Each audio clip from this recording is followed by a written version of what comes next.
नमस्कार, मैं हूं पंडित कैलाश चंद्र जोशी और आप देख रहे हैं मेरा यूट्यूब चैनल संस्कृति से। मित्रों, आज मैं आपसे बात करूंगा हिंदू राष्ट्र।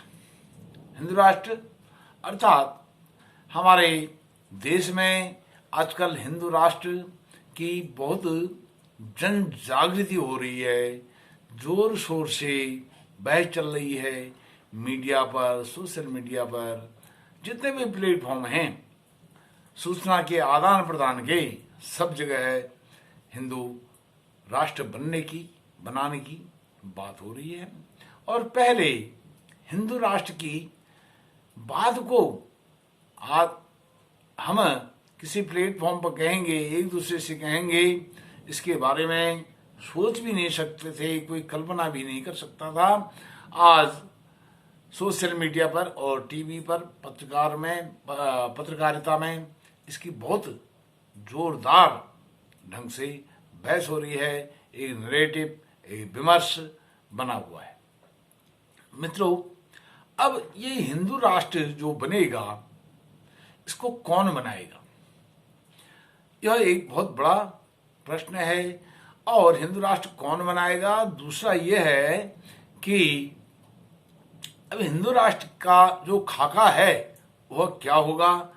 क्या संविधान की जो रूपरेखा है, जो अभी संविधान हमारा है, इसकी पुनर्समीक्षा होगी, इसकी समीक्षा होगी, या इसमें कोई फेरबदल होगा, या नया संविधान बनाया जाएगा, क्या होगा। और सबसे बड़ी बात है कि इसको किस प्रकार से इम्प्लीमेंट किया जाएगा, कैसे इसका क्रियान्वयन होगा, यह सब बातें हैं। लेकिन इसको वास्तव में कैसे अमली जामा पहनाया जाए, यह सबसे बड़ी बात है। और जो हमारे सत्ताधीश हैं, सत्ता पर बैठे हुए लोग हैं, वह उनका भी इसको मौन समर्थन है।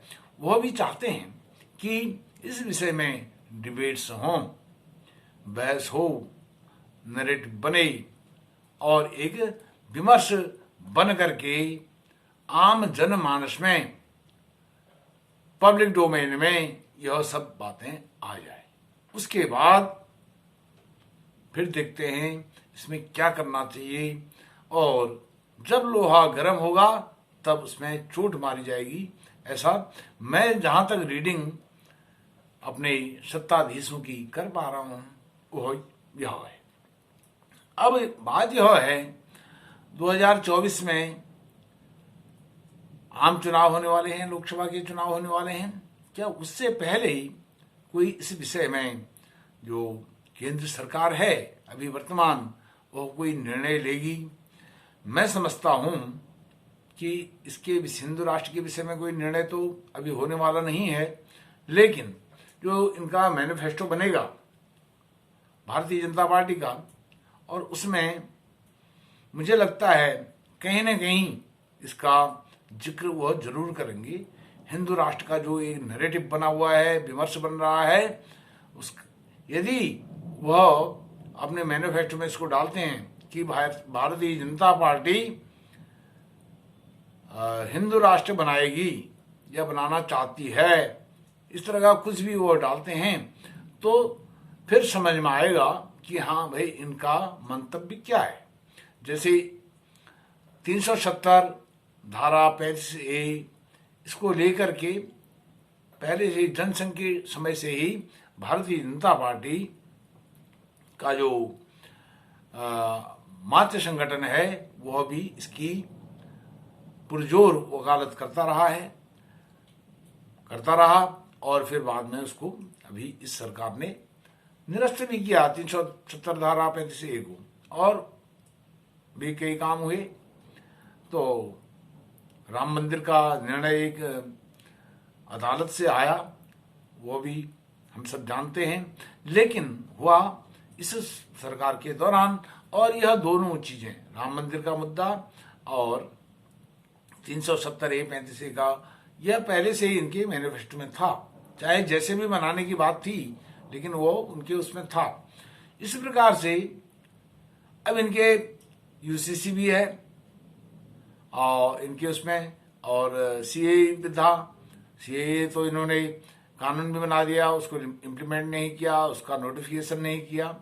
तो यह जो सरकार है अभी की, यह 4 कदम आगे चलती है, फिर 4 कदम पीछे चलती है। मैं नहीं सोचूंगा, मैं कहूंगा कि यह 8 कदम पीछे हटती है। जम्मू कश्मीर के मामले में 370 धारा जिस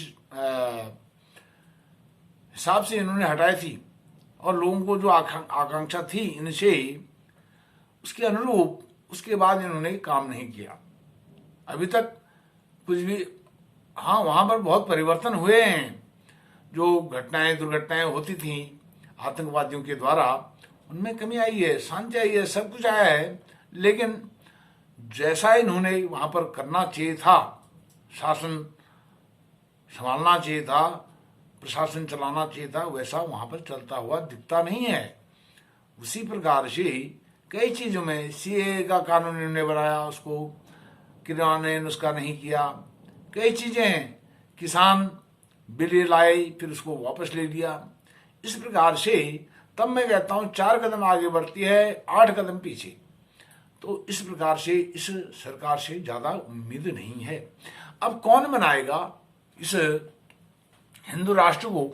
तो हिंदू राष्ट्र को भाई, जहां तक मेरी रीडिंग है, मैं समझता हूं, मैं रीड कर रहा हूं, जब तक दिल्ली के तख्त पर भगवाधारी नहीं बैठेगा तब तक हिंदू राष्ट्र बनना मुश्किल है। नामुमकिन मैं नहीं कहता हूं, मुश्किल है। भगवाधारी का दिल्ली के तख्त पर बैठना बहुत जरूरी है हिंदू राष्ट्र बनाने के लिए। वो जैसे ही अपने उत्तर प्रदेश के मुख्यमंत्री हैं योगी आदित्यनाथ, वो सदन में, विधानसभा में कहते हैं, डंके की चोट पर कहते हैं, और उसको करने की कोशिश भी करते हैं, उसको करते हुए वो दिखाई भी देते हैं। उन्होंने पब्लिक प्लेटफॉर्म पर मीडिया में बयान दिया कि भारत का जो धर्म है वो सनातन धर्म है, भारतीयों का धर्म सनातन धर्म है। हिंदू जो है इस देश में बहुसंख्यक है, इसलिए यह सेकुलर है। और इस देश का बंटवारा धर्म के आधार पर हुआ। अनेक उनके ऐसे बयान हैं, लेकिन जो अब हो सकता है कोई राजनीतिक मजबूरी रही हो आज के प्रधानमंत्री की, वो इस प्रकार से बेबाक होकर के बोलते नहीं हैं, या हम उनको उनकी इसको समझदारी भी कह सकते हैं, और उनके मन में क्या चल रहा है उसको कोई नहीं जानता है। लेकिन मैंने कई लोगों से हिंदू राष्ट्र के विषय में बात करी, अपने जान पहचान के लोगों से। वह कहते हैं एक दिन प्रधानमंत्री ठीक रात को ठीक 8 बजे देश के नाम संबोधन देंगे और कहेंगे कि कल सुबह 10 बजे से भारत हिंदू राष्ट्र है। तो मुझे हंसी आती है। तो मैंने कहा कोई ये नोटबंदी का काम नहीं है।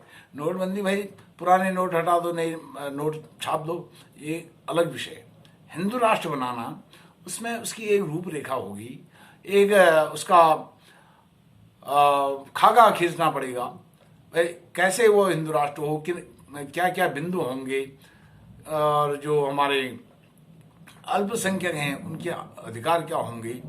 अब क्योंकि जैसे कई चीजें हैं, वो मैंने कहा ये ऐसे कैसे संभव है। वो कहते हैं देखिए, जब तक हिंदू यहाँ बहुसंख्यक है तब तक सेकुलर है। और पहले सेकुलर शब्द नहीं था प्रियम्बल में, और ये तो इमरजेंसी के समय में इंदिरा गांधी ने जोड़ दिया।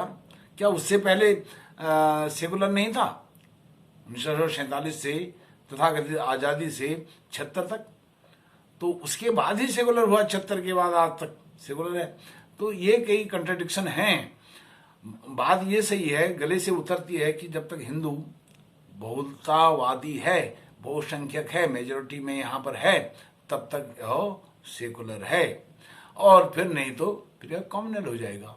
जब हिंदुओं की तादाद कम हो जाएगी, अन्य किसी की बढ़ जाएगी, तब यह सेकुलर नहीं रहेगा।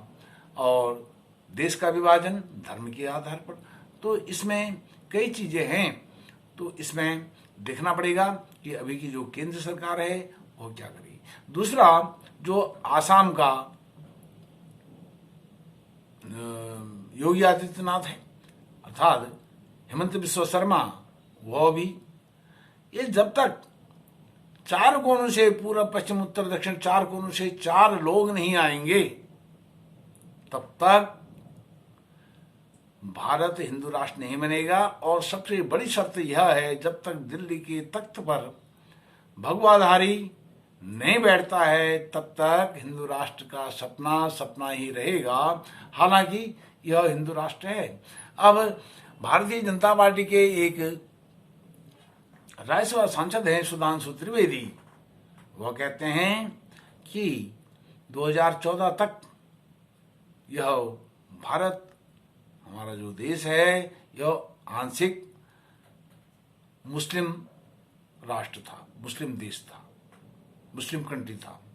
तो अर्थात जो सत्ता के शीर्ष पर हैं, उनके भी मन में ऐसी बातें हैं, वो जनता के मन को टटोलें, और जनता ने, और वो चाहते भी हैं, वो संदेश दे रहे हैं केदारनाथ, बद्रीनाथ और महाकाल से कि भाई मैं ये कर रहा हूं, आप भी करिए, आप कुछ प्रदर्शन तो करिए, बहस तो करिए, सड़कों पर तो निकलिए, नारे तो लगाइए, नरेटिव तो बनाइए, तब हम करेंगे। नहीं करेंगे तब हमारी परीक्षा तब होगी।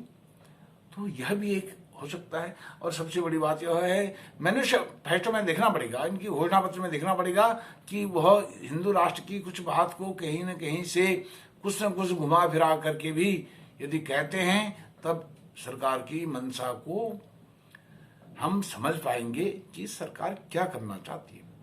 2024 तक, आम चुनावों तक यह होना मुश्किल है, क्योंकि जो कानून बनाए वो इन्होंने वापस ले लिए, सीएए का कानून लागू नहीं किया, और यूसीसी तो बहुत दूर की कौड़ी है, जो संविधान में उल्लिखित है, और आज जितने भी सियासी पार्टियां हैं वो सब उसका विरोध कर रही हैं। तो ये विरोध करना, ये भी तो गैर संवैधानिक है।